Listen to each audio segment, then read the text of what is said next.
함께 봉독하신 말씀 누가복음 3장 7절에서 9절 말씀 중심에서 회개의 열매라는 제목으로 함께 말씀을 통해 은혜 나누기를 원합니다. 지난주에는 세례 요한 즉 빈돌의 소리 사가랴의 아들 제사장 출신의 가정이지만 그런 선지자로 부름받아서 어쩌면 광야 빈돌에서 그래서 빈돌의 소리란 별명이 붙이기까지 그렇게 모든 사람들에게 개방된 현장에서 누구든지 모든 사람에게 그 메시지를 들려주는 그렇게 외치는 선지자로서 활동한 세례 요한의 모습을 우리가 보았습니다. 계속되는 세례 요한의 활동의 영역에 대해서 오늘도 우리에게 말씀해 주고 있는데 그는 사가랴의 아들이었으면서 회개를 촉구하죠. 오늘 본문에도 우리에게 말씀해 주기도 하는데 회개하라 천국이 가까웠느니라. 회개하지 않고는 하나님의 왕국에 맛볼 수가 없다, 맞이할 수가 없다라고 하는 것을 말씀하며 그 하나님의 왕국, 천국은 진즉 예수 그리스도 인격적으로 말씀해 줍니다. 메시아가 지금 곧 당도하고 있다. 그러므로 그분을 맞을 준비는 회개부터 해야 된다라는 것이 세례 요한의 주된 메시지였다라는 것을 볼 수 있습니다.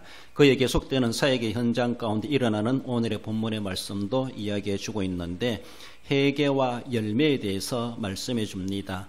진짜 회개하고 있는가? 그렇다면 회개의 열매가 맺혀지게 되어져 있다라는 것이죠. 그러나 위선적이고 가짜로 회개하면은 결코 회개의 열매를 맺을 수가 없다라는 것이죠. 그래서 열매 없는 나무는 열매 없는 것은 도끼로 찍어 불에 사르리라. 그렇게 하나님의 심판도 말씀합니다. 그래서 다른 열매도 필요하지만 천국을 맞이하기 위해서 메시아를 맞이하기 위해서는 회개하는 그런 자세, 즉 죄인된 자세로 하나님 앞에 나아갈 때 죄인을 부르시는 구세주의 인도와 은혜를 입을 수가 있다는 것을 암시해 주고 있습니다. 한편에서는 하나님의 구원과 심판을 이야기해 주면서도 심판도 구원도 공정하시다라는 것이죠. 우리가 살펴보겠지만은 우리는 아브라함의 자손인데 이러면서 우리는 심판을 받지 않을 것이다. 이렇게 착각하고 살아간다는 것이죠. 구원도 하나님은 모든 사람에게 공정한 것처럼 심판도 하나님은 모든 사람에게 출신 성분과 상관없이 남녀노소 상관없이 구원도 똑같이 적용되고 심판도 똑같이 적용된다. 이 말이 구원과 심판의 공정성이다. 이렇게 말할 수 있습니다. 유대인이라고 공짜로 구원받는 거 그런 게 아니라는 것이죠. 심판 안 받는 게 아니라는 것이죠. 그러니까 유대인이나 헬라인이나 이방인이나 할례자나 무할례자나 모두가 다 구원과 심판은 동등하다는 것이죠. 그러므로 과연 구원받을 자를 구원받게 하시고 심판받을 자를 심판받게 하시는 것이죠. 그러므로 구원받느냐 심판받느냐 두 갈래 길일 수 있는데 그것은 우리가 뒤에 가서 살펴볼 때에 즉 믿음이라는 것이 있다는 것을 우리는 생각해 보면 오늘 본문에서 세례 요한이 가르쳐주는 것은 심판이 있고 구원이 있다. 그리고 그 모든 두 양상은 동일하게 누구에게나 똑같이 적용된다. 라고 하는 것을 강조해 주는 본문의 말씀입니다. 회개 열매란 제 주시는 말씀 문제는 진정한 회개를 요한은 촉구하고 있습니다. 7절에 요한이 세례받으러 나오는 무리에게 이르되 독사의 자식들이여 누가 너희에게 일러 장차 올 진노를 피하라 하더냐. 요한은 광야에서 백성들에게 세례를 베풀며 정말로 큰 소리로 외치지 않았겠나 싶어요. 그래서 그 외치는 그의 모습이랄까 그의 목소리랄까 그가 전하는 내용에 대해서 많은 사람들이 귀를 기울이게 되고 호기심을 갖게 되고 몰려들어 왔다라는 것이죠. 사방에서 많은 사람들이 모여왔어요. 마태복음 3장에서 보면 2절에 회개하라 천국이 가까웠느니라. 그가 외치는 주된 메시지는 회개가 주제였다라고 말할 수가 있습니다. 그래서 이 외치는 세례 요한의 그 외적 모습뿐만 아니라 그리고 또 당당하게 지고하를 막론하고 누구에게든지 그는 회개하라고 강하게 외치는 그 선지자의 모습.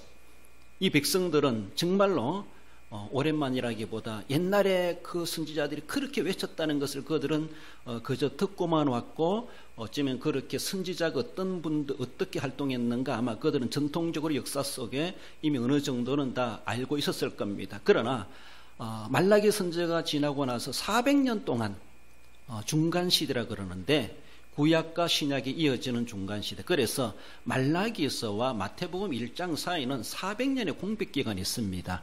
한마디로 하나님이 침묵의 시간이었다라고 볼 수가 있고, 그래서 속된 말로 걸출한 선지자가 제대로 나타나지 않았고, 백성들의 잠을 깨울 만한, 이렇게 외칠 만한 선지자다운 선지자가 참 쉽지 않았다. 하나님의 말씀이 희귀한 시대였다. 그래서 어두운 터널의 시대였다. 이렇게까지도 표현합니다.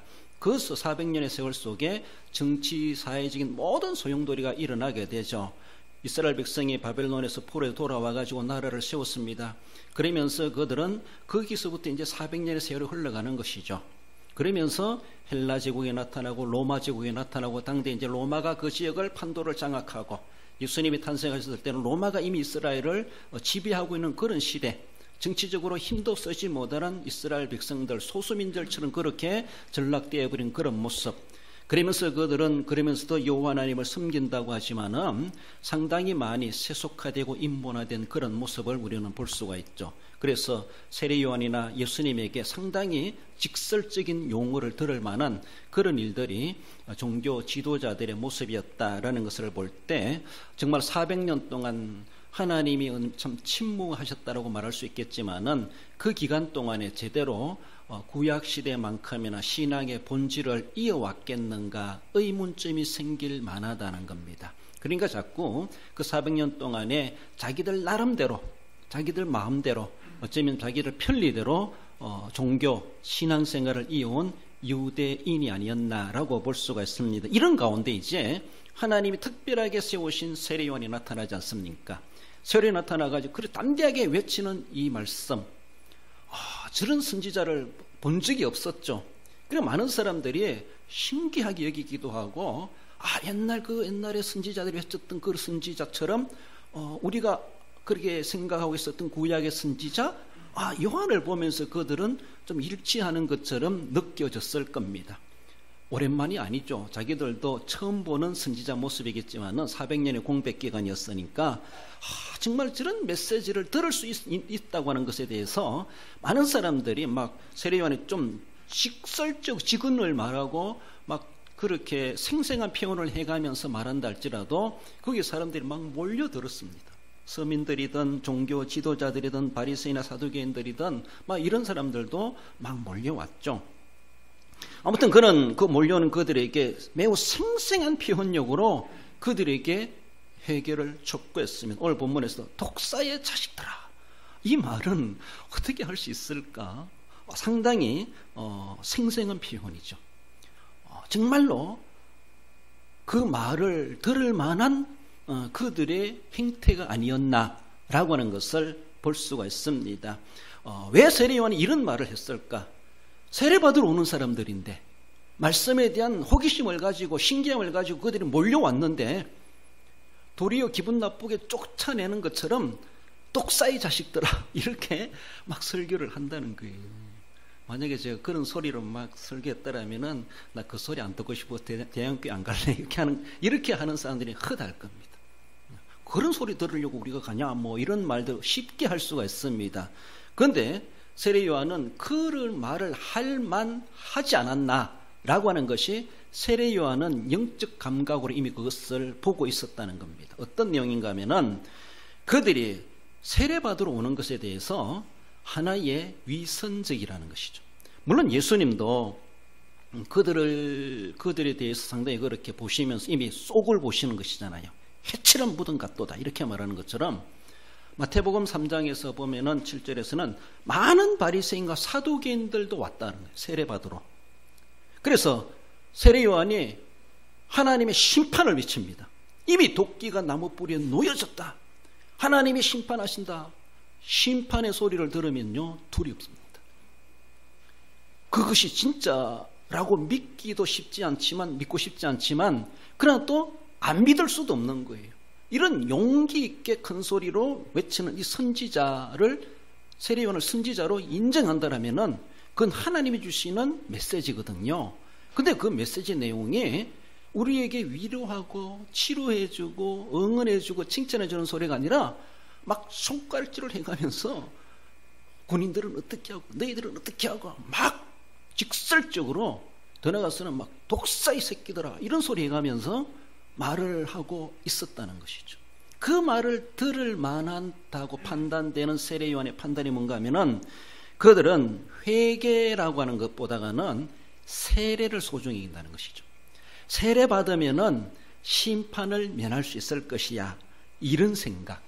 그러니까 진정한 회개가 아니라 그저 형식적으로 나와서 나도 물에 한번 딱 잠그고 세례 받으면은 세례 받았으니까 나는 심판이 면할 거야, 난 심판의 두려움에서 해방될 거야. 한마디로 마치 세례라고 하는 그 행위가 마술적 도구로 전락되고 있다는 것이죠.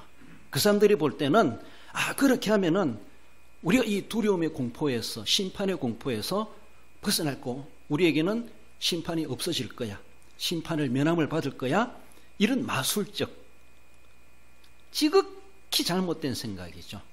여러분들 세례도 물론 회개의 표현이고 믿음의 표시로 사인으로 주는 것이지만은, 그러나 세례 안 받아도 구원받는 아무 상관없습니다. 그건 믿음의 하나의 정표로 줬을 뿐이지, 물론 사회에서도 어떤 면허증이나 정표가 있다는 것은 그 사람의 실력을 외적으로 인정해 주는 것이죠. 그렇죠? 그렇다고 해서 세상에 우리가 모든 의사 선생님들 실력이 다 똑같습니까? 그러니까 오진도 나오고 의료사고도 나오는 것을 볼 수가 있죠. 아무리 면허가 있다 할지라도 개인마다 차이가 있을 수가 있습니다. 그런데 세례증만 있으면은 나는 심판 안 받는다, 이런 사고들, 이런 생각들, 이것이 세례 요한의 눈에는 보였다는 겁니다. 그러니까 마태복음 3장에는 많은 바리새인들과 사두개인들도 왔어요. 나중에 바리새인들과 사두개인들이 예수님에게 또 어떤 소리 듣습니까? 예수님도 그들을 향하여서 독사의 자식들아, 이런 말씀을 하십니다. 마태복음 12장 34절에 보면 독사의 자식들아, 너희는 악하니 어떻게 선한 말을 할 수 있느냐? 이는 마음에 가득한 것을 입으로 말함이라. 예수님께서 막 귀신을 쫓아내고 능력을 행하니까 귀신의 왕 바알세불의 힘을 입어가지고 예수님이 귀신을 쫓아낸다고, 예수님이 귀신 들린 능력자라고 이렇게 막 그들이 생각했어요. 그러니까 예수님이 독사의 자식들아, 제대로 알지도 못하고 그 소리 한다는 거예요. 예수님이 뭐 귀신의 왕 바알세불의 힘을 빌려가지고 귀신을 쫓아내냐? 그건 이론적으로도 맞지 않다. 도리어 귀신의 힘을 빌려 귀신을 쫓아내는 것이 아니라, 귀신을 쫓아내는 것은 귀신이 귀신을 왜 쫓아내냐는 것이죠. 자기 나라 망하게. 그러면서 예수님이 그 말씀을 하시면서 독사의 자식들아, 너희는 악하니 어떻게 선한 말을 할 수 있느냐? 너희는 마음에 가득한 것을 입으로 말하며, 이 그 마음에 독사의 독을 품고 있는 사람과 다를 바가 없다는 것이죠. 그러니까 예수님이 하시는 일을 계속해서 꼬투리 잡고 질투하고 시기하고 예수님의 허점을 잡으려고 하는 막 덫을 놓고 있는 것처럼 독사와 같이 다를 바가 없는 그들의 악한 마음을 품고 있다는 것이죠. 예수님은 바알세불, 마귀, 귀신의 왕의 힘을 입어서 귀신을 쫓아내는 것이 아니라 성령의 힘을 빌려서 하는 것이라는 것이죠. 그러면서 그 말씀 뒤에 보면은 내가 성령의 힘을 입어서 귀신을 쫓아내면 이미 하나님 나라는 너에게 임하였느니라, 이렇게 말씀하십니다. 그렇습니다. 예수님은 귀신 들려가지고 귀신을 쫓아내시는 분이 아니라 성령에 충만한, 성령의 능력으로 귀신을 쫓아내는 능력을 행하는 것인데, 많은 바리새인들과 사두개인들, 이런 사람들은 예수님에 대해서 아주 곡하게 보는 이런 모습들이 있었다라는 것이죠. 여러분들, 우리가 교회 나오면 우리 어머니도 전에 그런 말씀, 새벽기도 안 가면 불안하대요. 그래도 기도하든지 안 하든지 갔다 오면은 마음이 편안하대요. 그렇죠? 이건 인간이니까 그럴 수가 있습니다. 잘못하면 그것이 주술적, 마술적이라고 볼 수가 있어요. 실제로 얼마나 하나님 앞에 내가 기도하는가, 그렇다고 교회까지 안 나오고 집에서만 기도해서 이거 아니지만은, 아무튼 그런 두려움도 있는 것도 필요하기도 합니다. 그런데 실제적으로 하나님 보실 때에 내가 새벽기도 하루 안 가면 하루가 참 불안한 마음을 갖는 것은 그것도 성령이 주시는 긍정적인 모습이라고 볼 수가 있습니다. 그래서라도 나가게 하시겠죠. 그러면서 조금 더 깊이 있는 하나님과 인격적인 만남을 갖게 하시는 하나의 과정이고 방편이 될 수가 있겠지만은, 주일 한 번 안 지켰다고, 새벽기도 빠졌다고, 하나님 앞에 나 큰일 당하는 건 아닌가? 그리고 뭐가 잘못된 일이 있으면은 내가 뭔가 어떤 죄값으로 저런 거 당하는 것은 아닌가? 우리는 자꾸 그런 생각들을 연결시킬 수가 있습니다.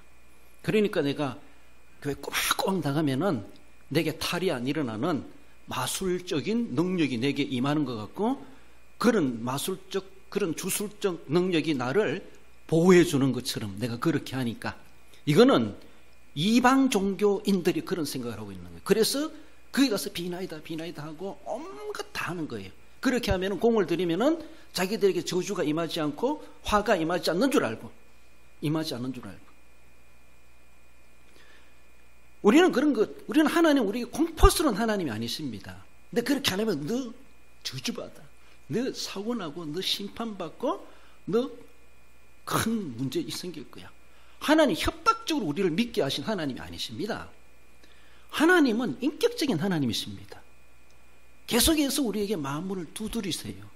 문 열고 부수고 들어오실 수도 있어요, 하나님 같으면. 그러나 하나님은, 하나님도 열 수 있지만 우리가 열어주기를 원하시는, 계속 두드리시는 거예요. 그것처럼 지극히 인격적입니다. 우리를 그렇게 존중하시는 하나님이에요. 때로는 우리 존중하지 말고 막 하나님 막 끌고 나가시면 좋겠다 이럴 때도 있죠. 우리가 너무나 약하다 보니까.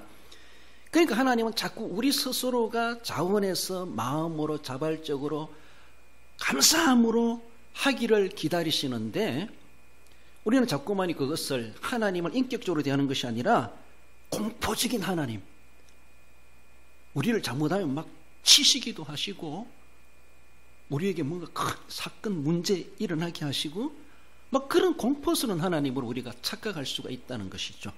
오늘 본문에 나오는 그들은 회개라는 것보다는 세례 받으면은 그런 것들이 이제 자기에게서 물러가는 줄 알고 그런 마음을 가지고 세례 받으러 오는 그 마음을 세례요한은 흔히 보고 있었다는 것이죠.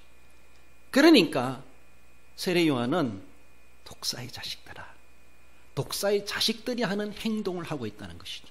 마귀 자식들이 하는 행동을 똑같이 하고 있다는 것이죠. 믿는다 하면서도. 이런 모습 속에서, 그래서 그 소리 들을 만하기 때문에 세례 요한이 들어가서는 예수님도 그들에게 그렇게 생생한 표현으로 말씀하셨다라는 것을 우리는 충분히 알 수가 있습니다. 마태복음 23장 33절에 예수님은 뱀들아 독사의 새끼들아 너희가 어떻게 지옥의 판결을 피하겠느냐. 예수님은 세례요한보다 더 심한 어조로 그렇게 표현하시는 것을 볼 수가 있죠. 거기에서는 마태복음 23장에서는 외식하는 서기관들과 바리새인들이요, 이 말이 계속 연결되면서 뱀들아 독사의 새끼들아, 예수님 막 그렇게도 아주 생생한 표현으로 말씀을 하신다는 것이죠. 예수님이 얼마나 화가 났으면은 그렇게까지 표현하시겠습니까? 예수님이 어떤 욕을 잘하신다 그러기보다 그들이 이미 그런 속생각, 그런 마음 가지고 이미 오는 것을 주님은 다 보고 있어요.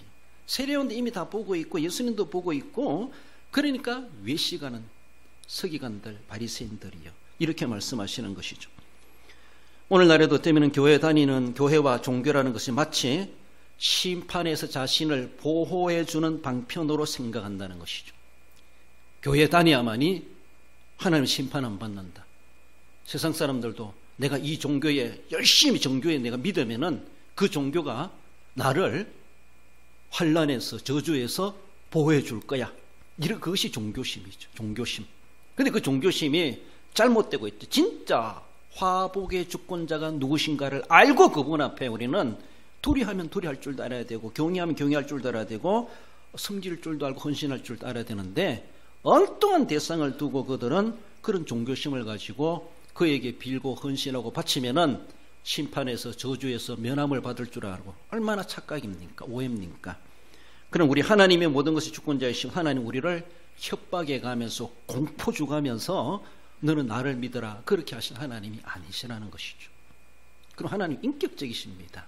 우리에게 저주와 화내리시기를 그렇게 즐겨하시는 심술궂은 하나님이 결코 아니십니다. 우리를 늘 존중해 주시고 인격적으로 대하시고, 그리고 우리를 타이르시고 도우시는 우리 하나님. 그러니까 세례받는 것 중요한 게 아니라 세례 요한이 요청하는 것은 진정한 회개자가 되어라, 이 말. 진정한 회개자가 되어라. 회개 정표 받는다고, 졸업장 한다고 졸업했다고 생각하지 말고 졸업장 받을 만큼 너 실력이 있느냐 생각해 봐야 된다는 것이죠. 면허증 땄다고 다 하는 것이 아니라 실력은 있느냐, 진짜 회개했느냐. 여기에서 진정한 회개를 촉구하는, 진정한 회개가 회개의 열매가 된다는 거예요. 회개 나무만 서 있다고 해서 열매 맺는 게 아니라는 것이죠. 열매 맺다가도 폭갈로 떨어지고 다 익기 전에 떨어지고 다 그렇게 결국은 거둘 것이 없는 모양이 되는 것처럼 진정한 회개, 그것이 바로 회개의 열매로 하나님 앞에 인정받을 수가 있다라는 것을 우리는 생각해야 됩니다. 그러므로 그저 종교적인 형식적으로 교회 다니고 안 하면은 화가 임을 거니까 막 두려워가지고 그렇게 섬길 필요는 없다라는 것이죠. 한편은 두려움의 대상이기도 합니다, 하나님. 그러나 두려움보다는 공경의 대상이죠. 신앙의 대상입니다. 그래서 하나님 분명히 심판도 하시는 하나님이십니다. 그 심판을 우리는 두려워할 줄 알아야 되는데, 그런 공포시 때문에 어쩔 수 없어가지고 한다. 그것은 너무 오늘 본문에 나오는 독사의 자식들아 소리 들을 만한 우리의 마음이고 행위일 수 있다는 것을 우리는 생각해야 됩니다.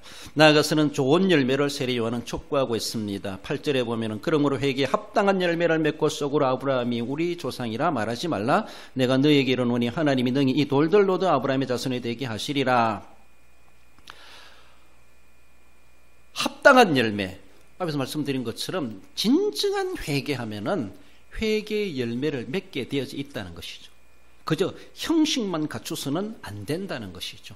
열매, 나무 심었으면은 그거 나무가 잘 커가지고 열매가 맺도록 우리가 온갖 노력을 다 하지 않습니까?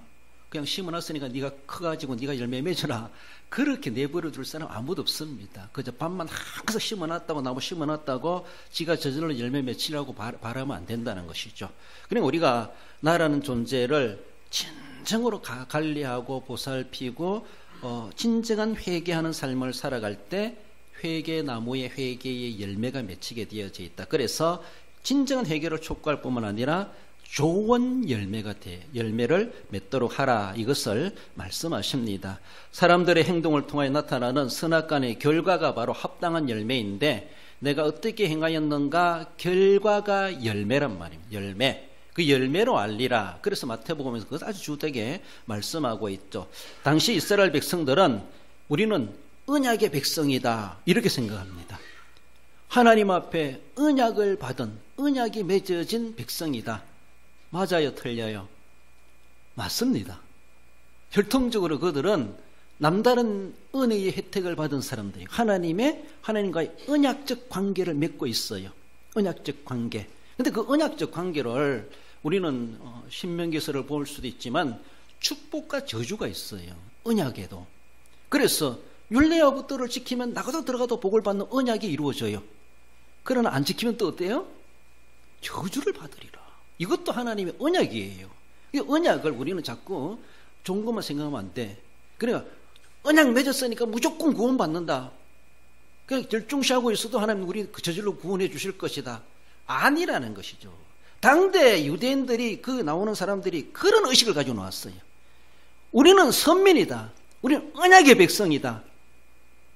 그러니까 율례와 법도를 지키는 것은 생각도 안 하고 우리는 언약을 맺었다, 이것만 생각하고 우리는 그냥 저절로 가만히 있어도 구원받는 줄 알고 하나님 앞에 인정받는 줄 알고, 언약에는 축복의 언약도 있고 저주의 언약도 있어요. 그 언약을 주기 전체로 우리는 언약입니다. 그러니까 하나님은 언약을 맺은 백성으로서 어떻게 하면 복을 받을 것인가를 계속 가르쳐주고 말씀하지 않았습니까? 어떻게 하면, 잘못하면 이렇게 저주를 받는다는 것도 가르쳐 주셨습니다. 하나님 그런 양면적인 걸 가지고 우리에게 계속 말씀하고 접근해 오십니다. 그런데 언약을 생각할 때 구원만 생각하는 거예요. 예, 저주는 안 좋은 거니까 아예 잊어버리고 나와는 간고도 없는 것처럼 여기는 것이죠. 세례요한이 볼 때는 자기들이 언약의 자손이라는 자부심을 가지면 참 좋은데, 그것 때문에 교만해지고 다른 민족들을 아주 자기들 손안의 사람처럼 취급해버리고 교만 속에 빠져가고 있다는 것이죠. 자기들이 무엇을 잘못하고 있는지도 알지도 못하고 회개할 줄도 모르는 그런 모습, 그것을 세례요한은 촉구하고 있습니다. 그것을 깨우치라고 말씀하고 있습니다. 더 나아가서는 자기들은 아브라함의 자손이래. 아브라함의 자손. 맞아요, 틀려요? 맞습니다. 아브라함이 그렇게 칭찬받고 복을 받은 것처럼 우리도 혈통적으로 아브라함의 자손이기 때문에 아브라함처럼 그 복을 받는데요. 아브라함도 가만히 있는데 복을 받았습니까? 우리가 아브라함의 행적을 따져보면은 그가 믿으니 의롭게 여기셨다 이렇게 말씀하십니다. 그 믿음은 독자를 드리기까지 순종하는 거예요. 가라면 가고 오라면 오고 멈추라면 멈추고 하라면 하고 그 행위가 어떻게 나타났습니까? 믿음의 행위가. 아브라함은 그 조상의 아브라함은 그런 아브라함이에요. 하나님 그에게 복을 안 주실 수가 없도록 그는 그렇게 하나님 절대 신뢰하고 갈 바를 알지 못하고 순종해 갔던 그 조상을 두고 있습니다. 그 조상의 후손이라면 조상만 자랑하지 말고 우리는 그 조상만큼 정말로 마음으로 행함으로 살아가고 있는 것을 생각하면서 내가 아브라함 자손이니까 나도 그런 복을 받을 거야 이래 생각해야 되는데 그저 명예적으로만 혈통적으로만 자랑하고 아브라함 받은 복을 자기들도 저절로 받는 줄 알고 나오는 그 무리들을 보면서 세례 요한이 이렇게 할 수밖에 없었다는 것이죠. 너희들은 아브라함의 자손이 아니라 독사의 자손들이다 이 말입니다. 혈통적으로는 아브라함의 자손이지만은 삶으로 보면은 독사의 자식들이다. 독사의 자손들이다 이 말입니다. 그래서 아브라함의 자손과 마귀의 자손을 비교해주고 있어요. 너희들이 혈통적으로 아브라함의 자손이라고 구원받는다고 심판을 면한다고 착각하지 마라. 너희들은 마귀의 자손들이다. 삶으로 보면 그렇다는 것이죠. 타고난 혈통은 아브라함인데 DNA는 아브라함인데 행동은 독사 노릇하고 있다. 독사 노릇. 얼마나 바란스가 조화롭지 못한 그런 모습입니까? 그렇잖아요. 나는 모태신앙인인데 난 오래 믿었는데 나는 이런 중직을 받았는데 참 좋습니다. 그것이 나를 구원해 준다고 생각하면 착각입니다. 그런 그것이 하나님에 가면 난 칭찬받을 거야. 그것도 착각일 수 있어요. 하나님 앞에 안 가도 세례원 앞에만 와도 이 소리 듣는데 세례원도 그걸 간파하고 말하고 있는데 하나님 앞에 딱 갔을 때는 더 정밀하게 평가해 볼 때 우리가 그렇게 자부했던 것이 진짜 하나님도 인정해 주실 만한가를 생각해 봐야 돼. 명예심 가지고 간판 가지고 뭔가 살겠다고 하는 것은 하나님 앞에나 세례요한 앞에서도 독사의 자식들아 이 소리 들을 수도 있다는 것을 우리는 생각해야 됩니다. 그들은 다 하나님을 알고 믿는 사람들이에요. 세례 받으려고 오는 사람들이에요. 믿겠다고 오는 사람한테 이런 말을 한다고 하는 것은 쉽지 않은 것이죠. 쉽지 않은 것. 마태복음 8장 읽어봅시다. 11절 12절 또 너희에게 이르노니 동서로부터 많은 사람이 이르러 아브람과 이삭과 야곱과 함께 천국에 앉으려니와 그 나라의 본 자손들은 바깥 어두운 데 쫓겨나 거기서 울며 이를 갈게 되리라. 엄청난 두려운 소리입니다. 예수님이 하신 말씀이거든요. 동서로부터 많은 사람이 이르러 아브람과 이삭과 야곱과 함께 천국에 앉으려니와 그 나라의 본이란 본래 자손, 아브람의 자손이란 말이에요. 보았다 이것이 아니고 본래란 말, 본 자손, 친자식, 그렇죠? 그 본 자손들 중에서 바깥 어두운 데 쫓겨나 거기서 이를 갈며 있을 수 있는 자들도 있을 것이다라는 것이죠. 아브라함의 자손으로 무조건 바이패스 이게 아니라는 것이죠. 검색도 안 하고 그냥 통과시켜주는 게 아니라는 것이죠. 많은 사람들이 동서 사방에서 그러니까 말씀해 주는 것은 하나님은 이방인도 아브라함 자손 만들고 돌덩이도 아브라함 자손 만들 수 있는 하나님이시다. 그러니까 내 아브라함 자손 그거 세상 말로 아무것도 아니야 이 말입니다. 출신이 아브라함 자손 자랑하지 말고 네 생활이 아브라함 자손답냐 이것을 세례 요한은 깨우쳐 줍니다. 그것이 바로 좋은 열매라. 좋은 열매. 원래 뿌리가 좋다고 해서 좋은 열매 맺히는 것이 아니라는 것이죠. 뿌리는 엄청 좋은데 나중에 커가고 살아나는 거 보면은 엄청나게 병균을 안고 있는 다른 나무까지도 병들게 오염되게 만드는 그런 모습들을 마태복음 8장에서는 동서로부터 많은 사람이 이르러 동서가 이거는 흩어지던 유대인들을 모은다는 것이 아니라 세계 열방 만민 이방인들 그들도 아브라함과 이삭과 야곱과 함께 천국에 앉게 된다는 것이죠. 너희들만 구원받는 것이 아니라 하나님의 구원의 문을 활짝 열어놓았다. 활짝 열어놓았다. 그러면서 너희들이 선민으로 구별되게 했다라면 그들보다가 나아야 되지 않느냐. 혜택을 받은 사람으로서. 그런데 혜택 받은 것만 자부심을 가지는 나머지 행함으로 보면은 삶으로서는 세상 말로 엉망진창이었다는 것이죠. 그러니까 우리 하나님께서는 이방인이랄지라도 돌감람나무를 참감나무에 접붙임해가지고 진짜 참 감람나무가 되게 하시는, 참 열매를 맺게 하시는 하나님이 이방인들도 아브라함 뿌리에 접붙여가지고 아브라함의 열매를 맺게 하시는 우리 하나님이시다 라고 하는 것을 그렇게 말씀하십니다. 우리도 그렇지 않습니까? 우리 혈통적으로 아브라함의 자손이 아니에요. 아닐 수 있다고 말할 수 있잖아요. 그런데 우리까지도 예수 그리스도로 말미암아 우리를 구속해 주시고 거기에 접붙여 주셨습니다. 그래서 아브라함과 이삭과 야곱과 함께 천국에 앉을 은혜를 우리도 덧입었습니다. 우리가 무엇이건데, 우리 혈통적으로 유대인도 아닌데, 그렇잖아요? 이렇게 하나님께서 예수님으로 말미암아 우리를 그렇게 구속해 주시고 너희들만 구원받는 것이 아니라, 즉 예수 그리스도를 영접하여 믿는 사람이 다 영적인 아브라함, 영적인 이스라엘의 자손이 된다, 하나님의 자녀이다 라고 하는 것을 깨우쳐 주고 있습니다. 그러나 유대인들은 너희들은 구원받을 대상이 아니야, 너희들은 영혼도 없어, 뭐 이런 식으로 막 생각하며 배타적인 다른 민족들을 자기의 민족성에 자부심을 가지는 건 좋지만은 남을 무시하면 안 되죠. 남도 존중하고 자신의 정체성과 자신의 자존심과 자신의 신분을 존중하고 그리고 자부심을 가질 필요가 있죠. 근데 그들은 자기들의 잘난 것만 내세워가면서 난 이스라엘 언약의 자손이다, 난 아브라함의 자손이다 그러면서 진짜로 회개할 줄은 몰랐다는 것이죠. 이것이 바로 세례 요한의 눈에 비춰졌고 이후에 예수님이 사역하실 때도 예수님의 눈에 그들이 그런 모습들이, 형태들이 보였다라는 것입니다. 그러므로 에베소에 가서 보면은 이제는 너희들은 다시는 이방인도 아니요 나그네도 아니요 동일한 성도요 하나님의 건속이다. 에베소 2장 19절 그렇게 말씀하지 않습니까?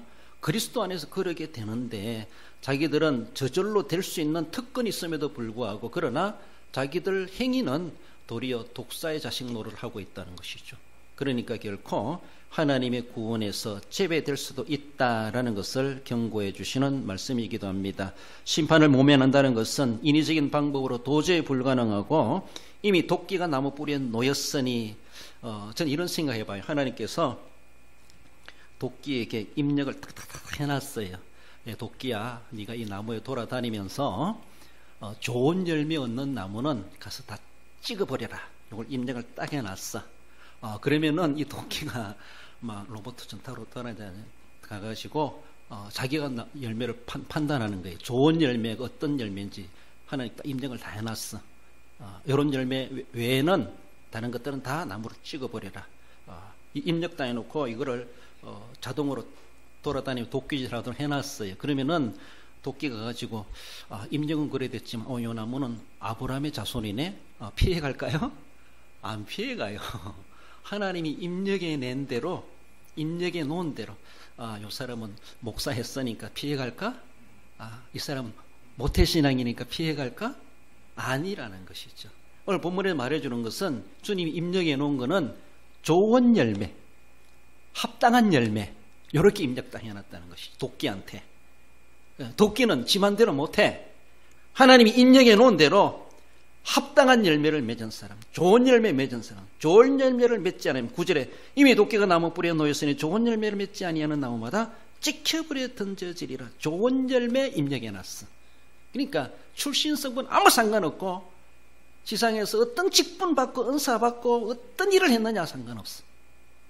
그것도 해야 되겠지만은 그러나 우리는 좋은 열매를 맺는 직분생활, 교인생활, 교회생활, 지상생활, 신앙생활 결과적인 모습을 바라볼 때는 좋은 열매 안 맺으면은 수십 년 믿어도 도끼한테 찍히고 말 것이다 라고 하는 것을 생각할 수가 있습니다. 하나님께서는 그렇게 입력을 해놨다라고 하면은 그 어느 누구도 그 피할 수가 없습니다. 그 외에는. 그러므로 이미 도끼가 나무 뿌리에 놓였으니 9절에 좋은 열매 맺지 아니하는 나무다 찍혀불에 던져지리라. 이렇게 하나님께서 심판의 원칙이 무엇인가를 이미 우리에게 선언해 주셨고, 우리에게도 회개의 열매를, 좋은 열매를 맺으라고 촉구하고 계시다. 세례 요한의 그 외치는 메시지를 우리는 이 시대에도 들을 수 있어야 할 것입니다. 결론적으로 읽어봅시다. 근본적이고 인격적인 변화인 예수 그리스도의 성품을 닮아가기 위해 진심 어린 회개로 회개에 합당한 열매를 맺어 심판이 아닌 하나님의 은혜를 입어 그의 나라에 들어가기에 합당한 성도가 됩니다. 그렇습니다. 회개에 빠지는 회개의 3대 요소를 이렇게 말하는 지정의, 지적으로 회개해야 되고, 정적으로 회개해야 되고, 의지적으로 회개해야 된다. 통해 자복, 그거는 정적입니다. 의지적인 것은 그 완전히 돌아서는 거예요. 행함으로 나타나는 것이 의지적이에요. 그 지적인 회개, 정적인 회개, 의지적인 회개가 딱 구비되면은 이것이 진짜 회개다, 이렇게 보는 겁니다. 그리고 우리는 자꾸 잘못된 거 알았네, 지식적 회개로 끝나고 그것으로 유대인들은 막 가슴을 찢어가며 막 가슴 땅을 치며 통에 자복하지요. 그럴 것도 뒤돌아서 가지고 또 그것이다 하면 뭐 이유가 아니라는 거예요. 정적인 회개로 끝나면 안 된다는 것이죠. 그러면 우상숭배 철거해버리고 하나님께로 돌아와가지고 안식일을 지키고 유월절을 지키고 하나님만을 유일하게 섬기고 이제 행동으로 나타나야 되죠. 그렇잖아요.